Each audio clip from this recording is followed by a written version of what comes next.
میرے ماں باپ اور بہن بھائی سب آپ سے نفرت کرتے ہیں، پر میں آپ کا بیان بڑے شوق سے سنتا ہوں. میں بیان سننے جلدی آ جاتا ہوں تو میرے گھر والے مجھے طعنہ دیتے ہیں مفتی طارق مسعود کے پاؤں دبانے گیا ہے.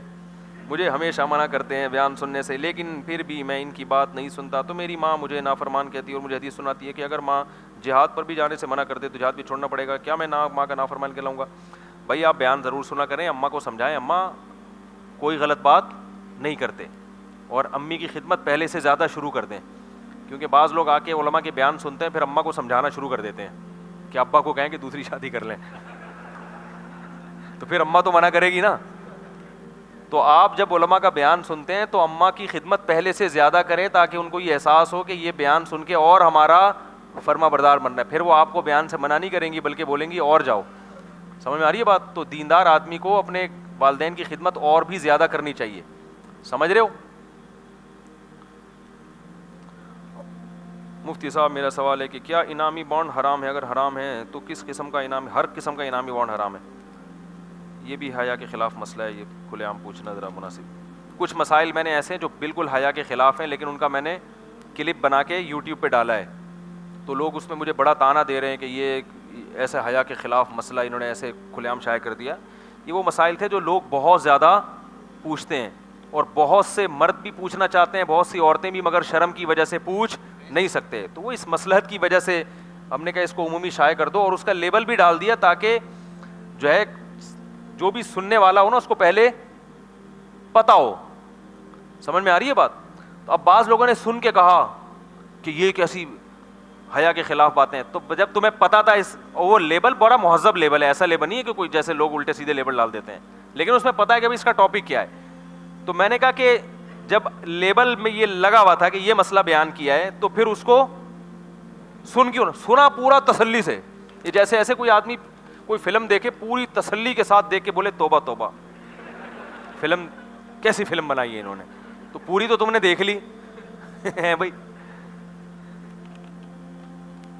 تو میرے بھائی کیونکہ بعض مسائل ایسے ہیں اگر وہ عمومی اشاعت نہ کی جائے تو لوگ اس میں گناہ میں پڑھ رہے ہیں. گناہ میں پڑھنا یہ زیادہ حیا کے خلاف ہے، اور خواتین تو پھر وہ مسائل پوچھتے ہوئے شرماتی ہیں. تو وہ ظاہر ہے حضرت عائشہ رضی اللہ تعالیٰ عنہ نے کتنے ایسے مسائل ہیں جو بظاہر حیا کے خلاف تھے، مگر وہ بخاری مسلم میں حضرت عائشہ نے بتائے ہیں وہ مسائل. تو اس لیے کہ تاکہ انسان کسی ناجائز کام میں مبتلا نہ ہو.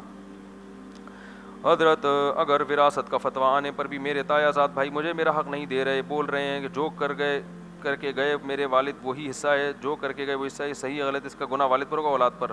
والد صاحب پر بھی گناہ ہوگا کہ انہوں نے وراثت کو صحیح تقسیم کرنے کی وصیت کیوں نہیں کی. ان کو پتہ تھا کہ میرے بھائی اور یہ سب میری اولاد کا حق نہیں دیں گے یا یہ انصاف نہیں کریں گے، تو ان کو وصیت کرنی چاہیے تھی. سمجھ میں آ رہی ہے بات؟ کہ بھئی یہ جس کا شرعی حصہ ہے اس کو ملنا چاہیے. ابو امی کا انتقال 1999 میں ہوا، ابو کا انتقال 2004 میں، دونوں کے انتقال ان کے والدین زندگی تھے. یہ وراثت کا پورا ایک مسئلہ ہے. ان سے بولیں یہ میرے نام سے یا ویسے ہی جامع الرشید بھیج دیں، وہاں ریٹرن میں اس کا جواب ہم لکھ دیں گے. اور تو کوئی مسئلہ نہیں ہے، ختم. ایک دو ہیں تو دے دیں جلدی، ویسے بھی چھٹی ہو رہی ہے، بھی جا رہے ہیں. ایک رسول اللہ صلی اللہ علیہ وسلم صحابہ آپ سے اظہار محبت، آپ کا اظہار محبت میں آپ صلی اللہ علیہ وسلم کے جو یعنی آپ صلی اللہ علیہ وسلم کے پیشاب وغیرہ پی جایا کرتے تھے اظہار محبت میں، یہ کسی صحیح حدیث سے ثابت نہیں ہے. بعض روایتوں میں، مگر یہ صحیح حدیث سے ثابت نہیں ہے. جیل میں جو قیدی ہوتے ہیں ان کو اگر ایک جگہ قید کر دیا جائے جہاں پانی نہ ہو اور پاکی اور ناپاکی خیال نہ کرے تو ان کی نماز کا کیا حکم ہے؟ جس طرح بھی ممکن ہو نماز پڑھ لیں. اللہ جیلوں کو درست کر دے. ہمارے قیدیوں کے ساتھ بڑی ناانصافی ہوتی ہے جیلوں میں. ایسے ایسے قیدی بیچارے جو حالات جو رہا ہو کے چھوٹتے ہیں نا، جو اپنے بیانات پہ ریکارڈ کرواتے ہیں، اتنی سی جگہ ہے، وہیں لیٹنا ہے، وہیں قضائے حاجت. تو یہ بہت بڑا ظلم ہے. قیدیوں کے ساتھ بھی شریعت نے حسن سلوک کا حکم دیا. قرآن میں صاف ہے کہ قیدیوں کے ساتھ حسن سلوک کا حکم. تو قیدی کا یہ مطلب نہیں ہے کہ آپ اس کو جانوروں کی طرح رکھنا شروع کر دو. کیا پتھروں میں کسی قسم کا علم ہوتا ہے؟ یہ تو معلوم ہے کہ ہم ایمان پتھر اس پر ایمان حرام ہے. جیسے لوگ انگوٹھی وغیرہ استعمال کرتے ہیں، اگر کوئی مصیبت آئے، بکواس ہے، اس کی کوئی حیثیت نہیں ہے. انگوٹھی میں لوگ نگینے لگاتے ہیں نا، نیلا پتھر، وہ فلانا پتھر اس سے یہ ہو جائے گا، یہ بالکل بدعت ہے، گناہ ہے، اور شرک کی طرف لے جانے والی چیزیں حرام ہیں. کچھ بھی نہیں ہوتا پتھروں سے. اگر غسل کے لیے پانی ختم ہو جائے اور نماز کا وقت جا رہا ہو تو کیا تیمم کر سکتے ہیں؟ نہیں، پانی اگر موجود ہے تو وقت جا بھی رہا ہو تو تیمم نہیں کر سکتے, پانی تلاش کر کے تیمم جب کیا جائے گا جب پانی کی امید ہی ختم ہو جائے. میری بچی بھی